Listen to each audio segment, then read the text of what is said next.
Muito bem, gente. Até agora eu falei de coisas teóricas, de coisas que compõem a fila, da maneira como a gente organiza a fila. Mas assim, o que é que a gente quer mesmo com fila? Porque a gente tendo um sistema de fila, porque pode parecer muito simples para vocês. Ah, eu abri um comércio, quem tiver que esperar, espera na fila. Para coisas pequenas, não preciso pensar muito não, tá? Não preciso calcular nada, é só deixar rolar. Para coisas pequenas, é só deixar rolar. Agora, para coisas maiores e mais complexas, aí é necessário um estatístico ou alguém que saiba processo estocástico e teoria de filas.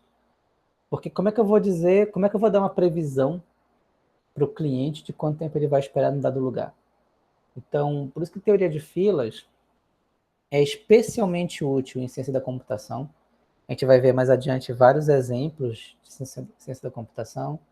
É útil em sistemas de grande indústria, que tem vários processos acontecendo, né? Eu tenho que controlar a qualidade do processo e parte da qualidade do processo envolve também algumas medidas de desempenho, né? Que é o que a gente vai ver agora, 6.3.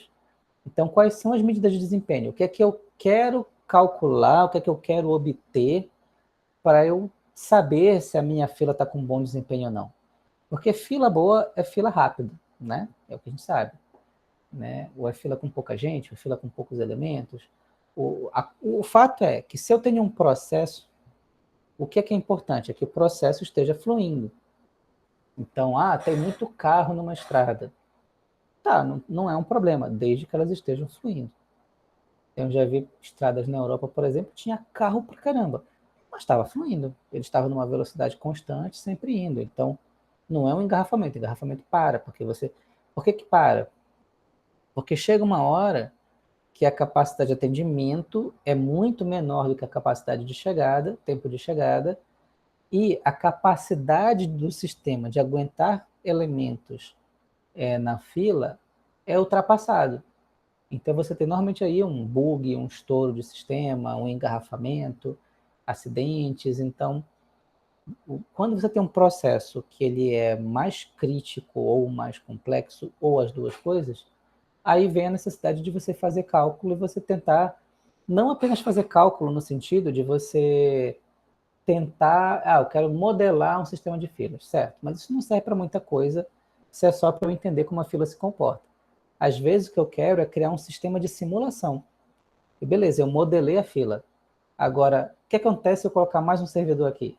Aí eu vou lá, pego toda a distribuição que eu já calculei, simulo e vejo qual vai ser o desempenho. Então eu tenho uma fila real, um sistema de fila real, aí eu modelo ele, pego os dados dele, e aí, como eu tenho todos os dados dele, aí eu posso mudar os elementos para ver como otimizar esse processo. Eu posso aumentar uma fase, aumentar um servidor, trocar servidor, e assim vai. Mas para eu poder chegar nesse nível de conseguir simular, de eu conseguir dar sugestões de como alterar o modelo, e aí que seria interessante a criatividade, tá? Porque uma tendência básica na estatística é simplesmente modelar e simplesmente dizer o que tem lá. Mas o que se quer na prática aqui é o propor alternativas, o propor soluções. Tá? Isso é mais a cara de engenheiros, mas por que não? Por que não o estatístico fazer isso, certo? Então, para isso, você tem que ter uma noção clara de quais são as medidas de desempenho. O que torna uma fila mais eficiente. E aí você tem basicamente 5 critérios. Tá? Vamos ver esses critérios. Tá? Então, mas antes de ver esses critérios, bora entender o que é uma fila de fato. Tem alguns critérios. Quando a gente vai falando de fila, assim, em termos de teoria de filas, a gente vai estar falando sempre de um certo conjunto de soluções. A gente vai ignorar outro conjunto de soluções. Primeiro item, considera-se o sistema de filas quando ele entra em regime estacionário. Regime estacionário também às vezes é chamado de regime permanente, por exemplo. Então, o que significa o regime estacionário? É quando já passou um tempo de funcionamento. Isso também é chamado de dizer que o sistema está em equilíbrio. Como assim? Digamos que o banco abriu. Então, no momento que o banco abriu, a matemática é um pouco diferente, porque as pessoas estão começando a entrar. Então, há um ritmo ali, certo? Que é um ritmo diferente sei lá, isso às 10 da manhã. Mas é diferente de um ritmo às meio-dia, quando o banco já está aberto, o fluxo já foi estabelecido. Uma loja, por exemplo. Então, uma loja, se não for período de estreia da loja, inauguração da loja, ela tem um ritmo, né? Quando ela abre, você tem um ritmo que é diferente do ritmo permanente dela, do ritmo já em equilíbrio dela. Tá? Então, sempre quando a gente considera um sistema de filas, a gente considera que esse sistema de filas já estava lá. Tá? A gente não considera esse momento de transição entre a abertura do sistema e até ele entrar e ficar estável. Tá? Então, normalmente no sistema de filas, considere assim. Considere que a gente não está levando em conta transições. Estamos levando em conta somente quando ele já está em regime permanente. Bem, então vamos lá. Então aqui é tipo, já vale probabilidade limite, ou seja, se ele está equilibrado, se ele está num momento de equilíbrio permanente, significa que a situação está tudo estabilizada, que probabilidades viram proporções. Tá? Teoria dos grandes números aqui. Beleza, medida de eficiência. A primeira, a gente vai representar com a letra L. O que é isso? O que a gente representa com a letra L é o número médio de clientes no sistema. O porquê dessas variáveis, por que L e por que não C, por exemplo, é porque normalmente a gente pega livros que no original está em inglês. Então, quando a gente fala de fila em inglês a gente fala line, né? Line é uma fila. Então, e quando eu quero saber o tamanho da fila, em inglês a gente chama de length, né? O comprimento da fila. E o comprimento da fila é o número de pessoas que estão na fila. Então, se em inglês perguntarem o comprimento da fila, né? Length of the line, ou line length, então você vai... Length, minha boca tá seca também. Mas isso aí, na verdade, é o número de pessoas no sistema, tá? Repara bem, esse L maiúsculo representa o número de pessoas no sistema. O que isso quer dizer? É o número de pessoas que está na fila e o número de pessoas que está sendo atendido. Eles também contam. Porque quem está sendo atendido ainda está no sistema.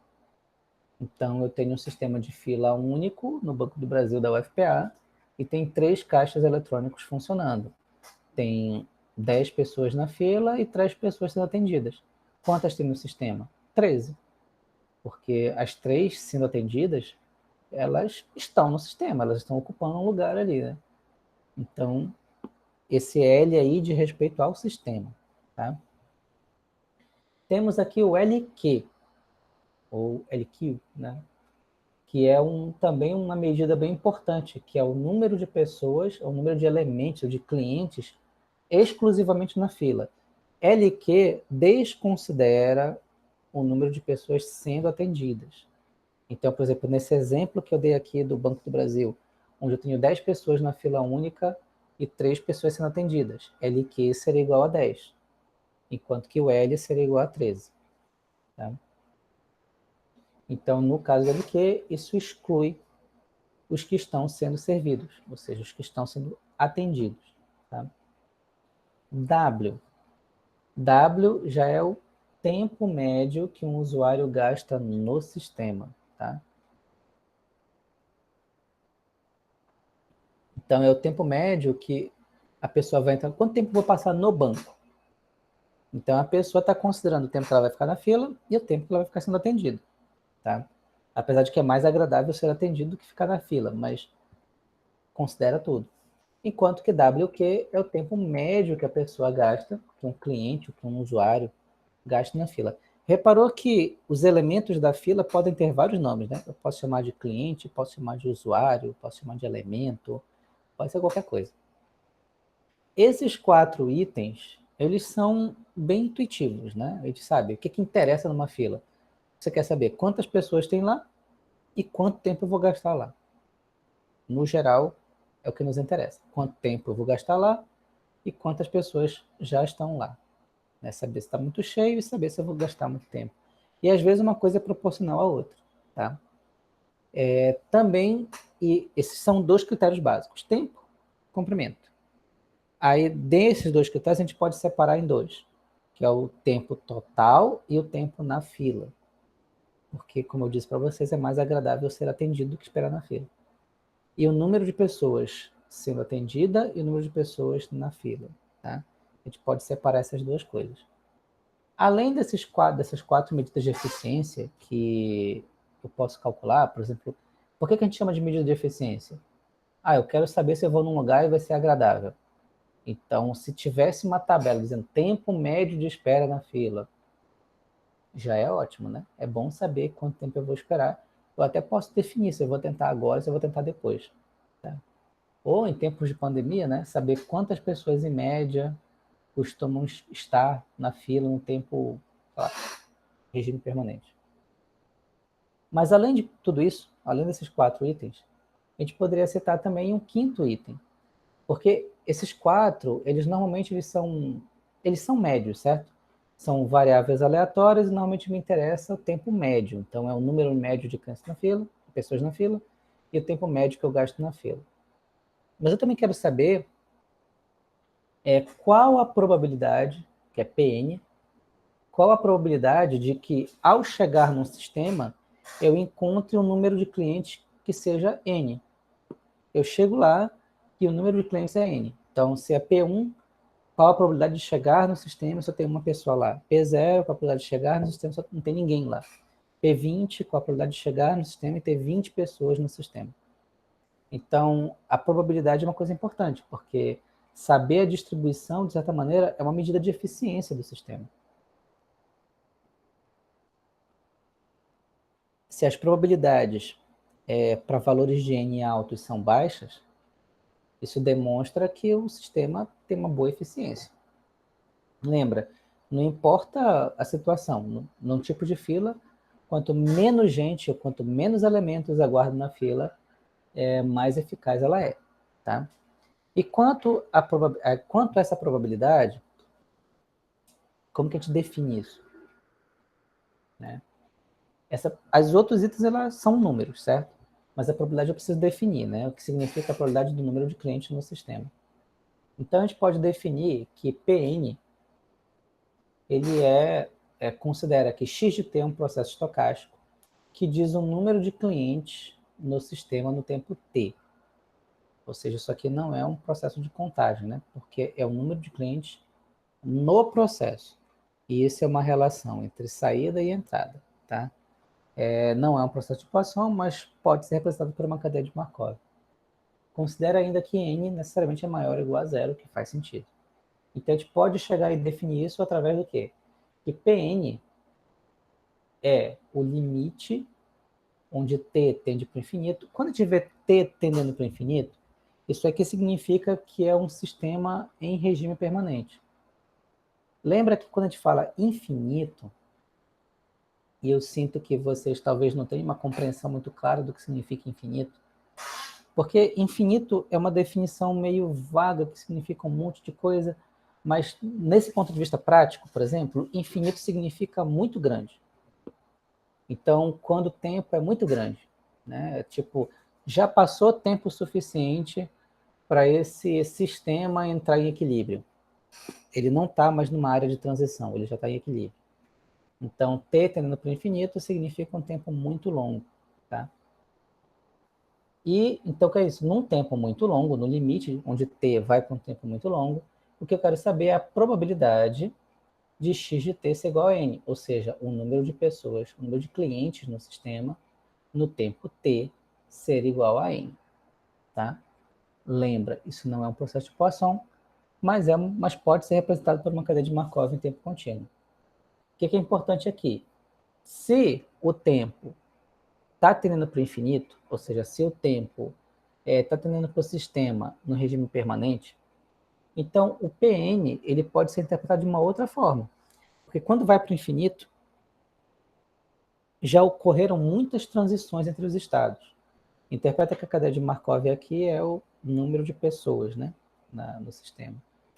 Então, já foi 0, já foi 1, já foi 2, já voltou a ser 0, já passou a ser 8, já voltou. Então, digamos que no infinito, todas as interações já aconteceram. Eu já expliquei, de certa maneira, isso para vocês. Então, o que acontece? O PN, ele significa uma probabilidade, não é isso? É a chance de uma coisa acontecer. Só que quando eu tenho infinitas observações, chance deixa de ser chance, passa a ser proporção. Porque uma coisa é a chance de acontecer quando a minha amostra é parcial, mas se a minha amostra é infinita, então, na verdade, eu não tenho mais uma chance de acontecer, eu tenho uma proporção. Então, o que significa? Por exemplo, se P1 é igual a 0,2, a probabilidade de ter uma pessoa no sistema em qualquer tempo aí. Então, a longo prazo, o sistema terá passado 20% do tempo com o cliente. Entendeu? Essa é a interpretação do PN. Então, como se trata de a teoria de filas se trata sempre de situações de regime permanente, então você dizer que a probabilidade de assumir um certo valor significa a proporção. Então, se é 0,2, significa que 20% do tempo o sistema ficou daquele jeito ali.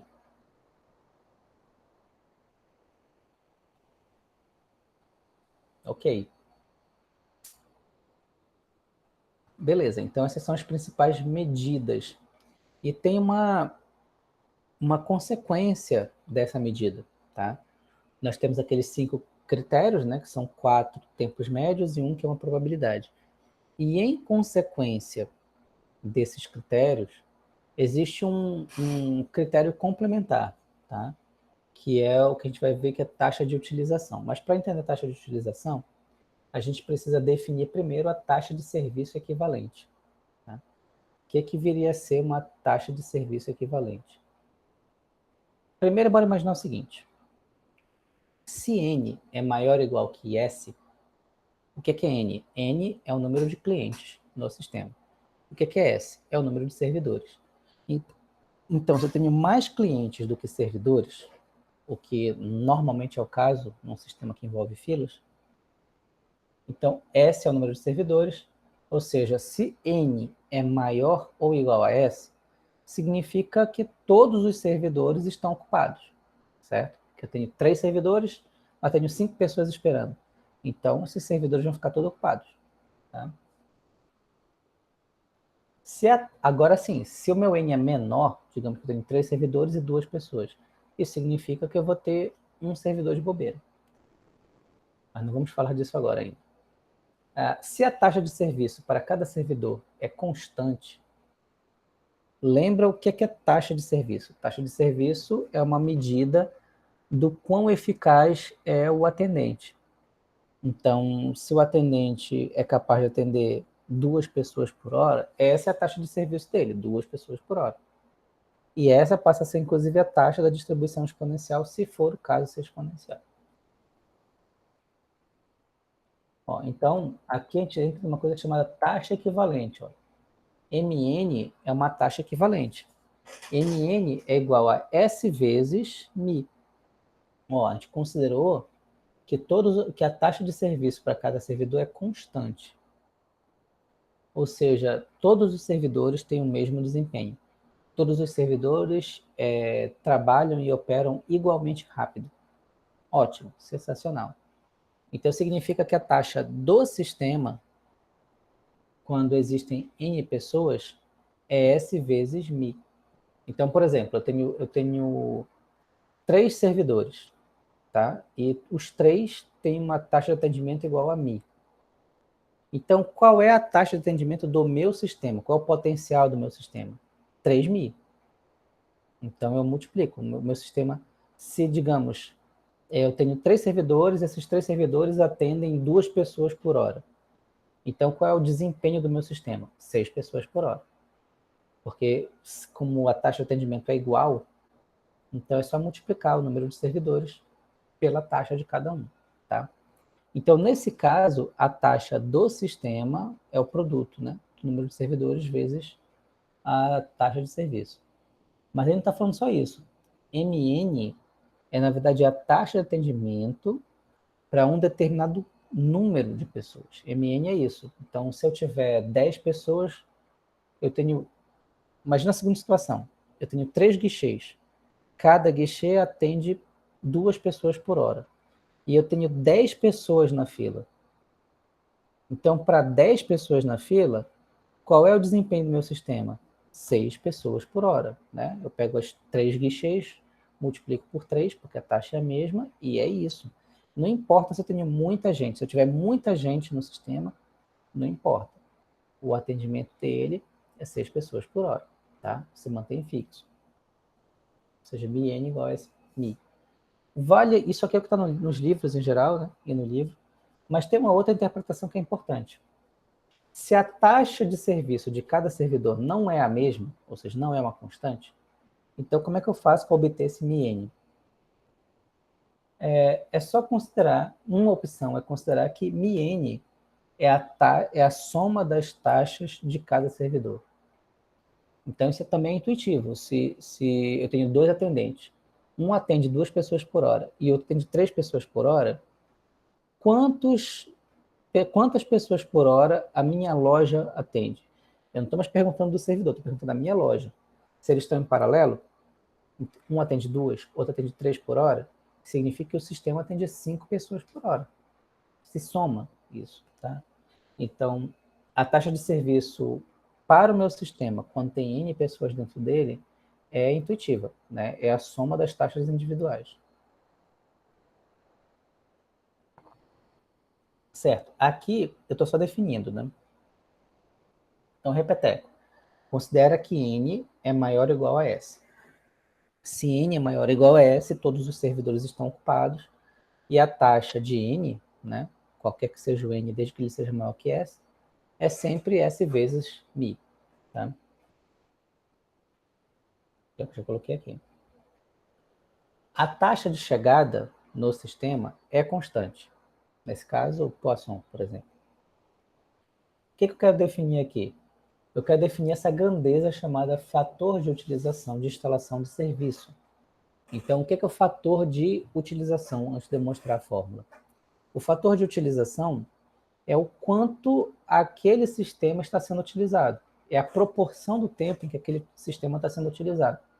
E isso vai ser dado pela seguinte fórmula, tá? É a fração de tempo esperada em que os servidores estão ocupados. Então, os servidores estão 50% ocupados, 50% do tempo eles estão ocupados, 80%, o que define essa proporção. E definida como ρ igual a lambda sobre S mi. Ou seja, seria a lambda é a taxa de chegada, ρ é o fator de utilização, sobre S, que é o número de servidores, vezes mi. Então, repara que S, melhor, S não, lambda é a taxa de chegada. Mi é a taxa de atendimento, ou seja, a taxa de saída.